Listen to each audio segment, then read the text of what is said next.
Welcome to the Mid-Ohio Valley Public Forum video podcast. This podcast features issues of interest to the residents of the Mid-Ohio Valley area. The coronavirus pandemic has changed civic life greatly in our country. This is an election year, and one of the things that has changed is candidates can't get out and campaign for office the way they normally would. Generally, this time of year, they'd be out knocking on doors, going to fairs, festivals, shaking hands, greeting people. They can't do that now. Nope. So many of our initial podcasts will feature interviews with candidates for local and state office. We featured most of the primary candidates. So if you haven't seen someone yet, it may be that they didn't have a competitor in the primary race. So if you're a candidate and you're interested in being interviewed, you can reach out to us via Facebook at MOV Public Forum or via email, movpublicforum@gmail.com. This afternoon, we'll be interviewing Jim Marion. Jim is a candidate for West Virginia House of Delegates, District 9.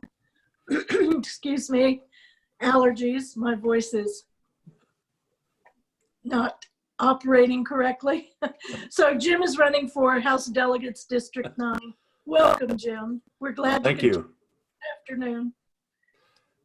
Thank you. With that, let's dive right in. Tell us a little bit about yourself, like your best 1-minute introduction pitch speech.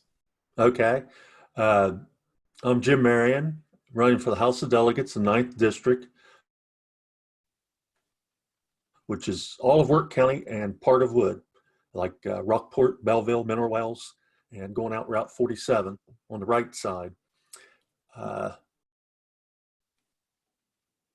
have run before, but never been elected. I'm a retired UPS driver. I delivered packages for 27 years in Wood and Wirt and in Calhoun County even, and got to know a lot of people during my travels and a lot of their problems. The main thing while I'm running is that most of the time, most of the delegates don't listen to the people and the problems. One of the delegates that I ran against hadn't even been to Wirt County until I started running against him. And then he finally was showing up in Wirt County for different things. But on my personal side, I'm married. I have 2 kids, 2 grandkids, and a great-granddaughter even. And it's been hard not to be able to hold her or visit with her for the last 2 months, but we're getting by. That's about all. Well, Jim, all candidates are different. They have different skill sets, different areas of knowledge, and different education. What do you feel like sets you apart from the other candidates that are running for your seat in District 9? Okay. I'm a graduate of Parkersburg South High School, and I had 1 year up at WVU. But then I decided to just go into the workforce and make my living. But the reasons, I'm running is when I first met my wife, she was working in the delegate and the secretarial pool in the legislature. And I went down and would sit in on different sessions. And the main thing I got about that was there's a lot of people down there that just want to have fun and want to make money. And I'm not one of those people. I want to go down and work for the people. There's also a lot of good delegates, but we need somebody that wants to represent all the people, not just special interests, and especially not out-of-state interests. And that's the thing we need to get rid of, is these out-of-state interests that try to come in and take money and take it out of state. So that sounds like it might answer our next question, which is what's your main motivation that made you decide to step up and run? Yes, that was a big motivation.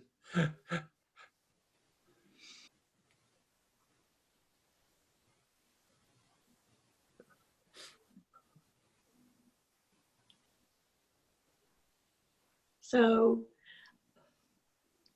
what do you think is your wow factor, Jim?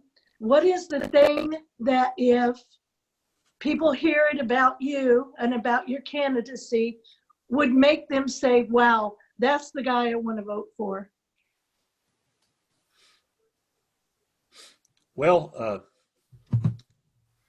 the main thing is one past times when I ran, I went to a ramp feed down to Washington Bottom, and I was passing out pens, and this old guy, older gentleman, I'll put it that way, he came up to me and he said, "What are you going to do for me?"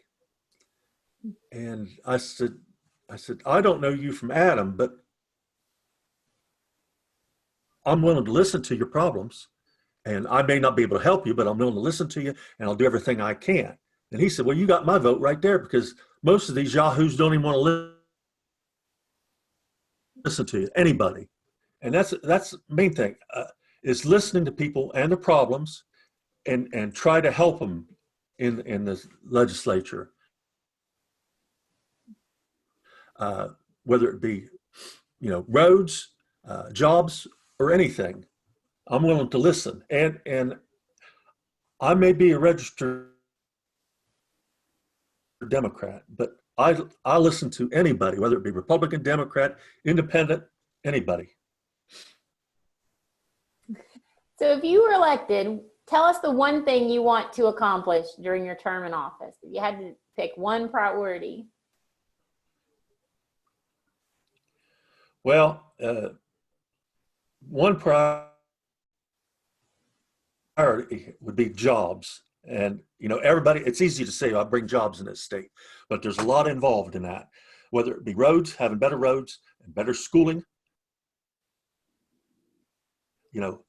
but the only way to get jobs and for them to bring businesses to the good businesses and good paying jobs is to have good schools, good teachers, and to keep good teachers, and have good roads, and not be a hindrance for the state, not to be a hindrance to these businesses. But I think there's been plenty of people served down Charleston, and they haven't brought that many jobs. They keep saying, "Oh, we brought jobs and everything," but there's still people leaving the state. My grandson is a good example of that. He's a graduate of college and he's looking for a job, and more than likely he will have to go out of state to find a good job. And I don't want to see that happen. Well, one thing about state legislatures is they can be incubators of new ideas and policies and novel solutions. The U.S. Supreme Court Justice Louis Brandeis once said, quote, "A courageous state may, if its citizens choose, serve as a laboratory and try novel social and economic experiments without risk to the rest of the country," unquote. So are there any novel experiments that you would like to try if you're elected, aside from anything you already mentioned?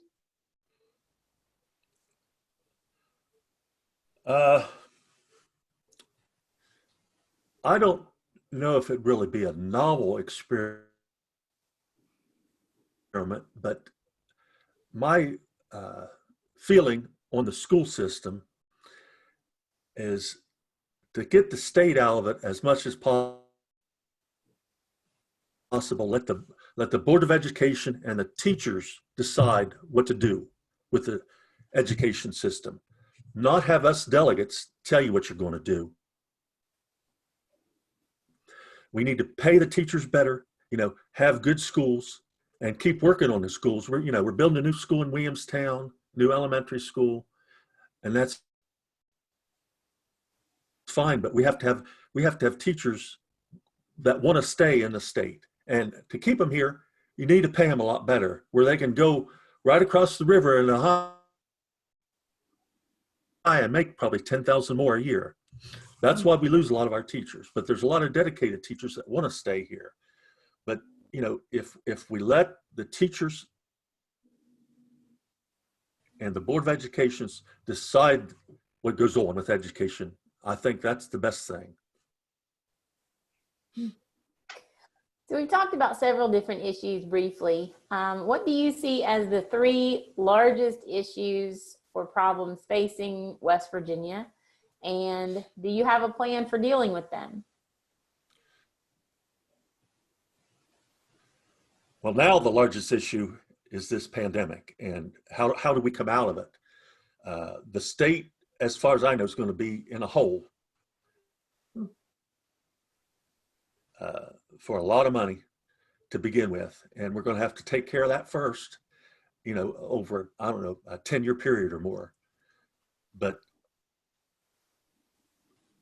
to bring jobs in, if we bring more jobs in, that will get the tax base up better. I think we need to, on severance tax on natural gas, I think it needs to be higher.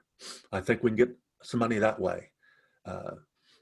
We need to tax these out-of-state corporations or landowners that don't pay hardly any taxes on the land owned in the state. We need to make it fair for everybody. But the way this legislature is running right now, and the way it's controlled, a lot of our money is going to out-of-state interests, and that's not helping West Virginia at all. Another thing is the opioid epidemic,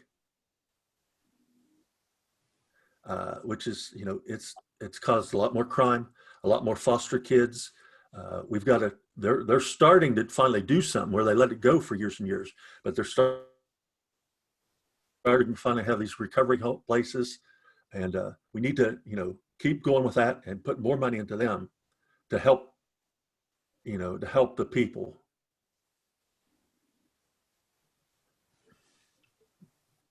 Okay.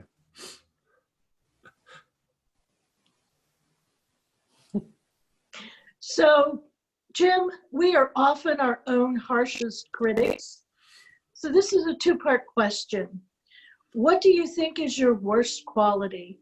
And what do you think is your best quality?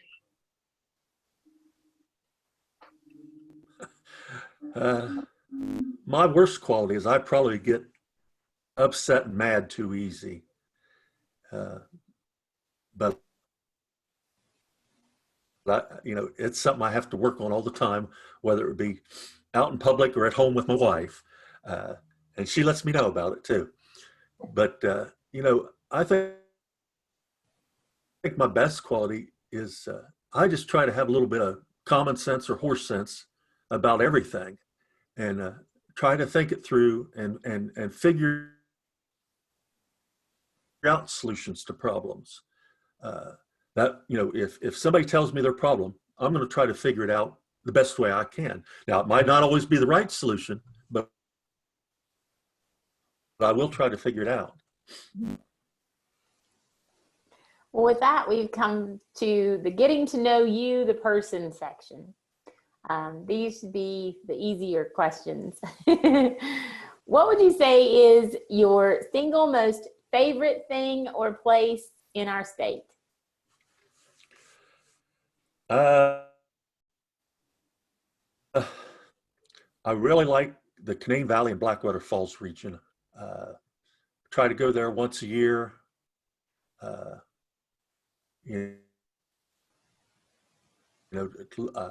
To play golf or look at the falls, or that whole area up there. I like that. Different places to eat up there. It's just and beautiful scenery and everything. But that's the main place I like in West Virginia. So, Jim, what are your own personal core values? Repeat that again, please. Okay. What are your personal core values?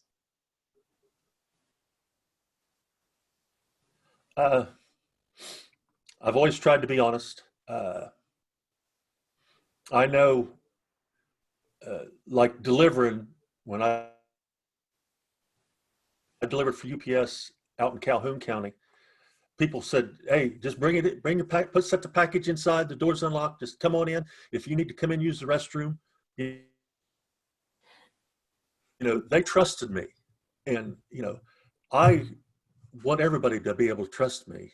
I think I'm trustworthy enough, but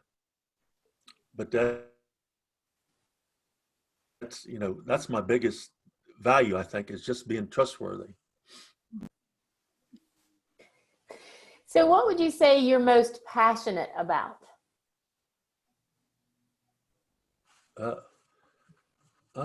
Well, I try to play golf once a week since I've been retired. We have a bunch of different guys that want to go out, and we don't have one man. We go to different courses, but that's the main interest I have. Well, I think you just answered my next question, which is, Oh, what do you like to do in your off time? So is there something you okay. enjoy besides playing golf? Well, playing golf once a week with friends, but mainly it's family with us. My kids come out, or my granddaughter brings my great granddaughter out, which we haven't been able to do for 2 months now, but hopefully we'll be able to start seeing each other shortly. But just doing things with the family, whether it be barbecuing or playing croquet out in the yard or something like that. So what would you say is the most unique quality about you?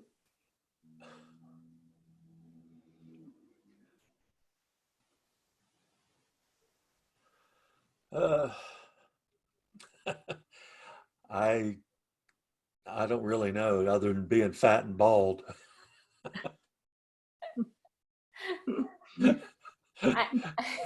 So I tease. I have hidden talent. I can speak really fast, and I can say all 50 states and all 55 counties in under a minute. It's the most useless hidden talent of all. Yeah. Well, I'm pretty good at solving Wheel of Fortune puzzles, and everybody says I need to try to get on that show, but I've never tried. There you go. Well, with that, we've come to the end of the interview. It's the time we like to give you a few minutes to tell us and the voters anything you think we've missed or that we need to know about you, including how to get more information on your campaign, how to get involved, how to get in touch with you, etc. Okay. I don't have a website, but my phone number's in the book. It's 304-489-2328. I'm at Jim Marion at hotmail.com is my internet. But I've run before, and I don't get a whole lot of big company or out of state backing. That's the problem, where a lot of these people, and well, it's really not even just out of state backing. Some of these people that run for office in this area get a lot of their contributions from other areas in the state, from lawyers or oil companies, or but those places don't care about Wood and Work County. I'm wanting to work for Wood and Work County and try to help the people there. There's been a Republican delegate that's represented this district for the past 30 years or more. And I don't see where they have helped Wirt or Wood County that much. You know, they say the different ones say they're going down there and they do a lot of work and to improve this area. But when you just go along with the flow, whether it be Republican or Democrat, if you go along with the flow for either one, you're not helping the people of this area. I want to try to help the people of this area as best as I can. Thank you. Well, Jim, we'd like to thank you for taking the time to talk to us this afternoon. We appreciate it. And everyone, remember, wash your hands. Wash your hands. Thank you, Jim. Every day. And social distance. Right. All right. Thank you.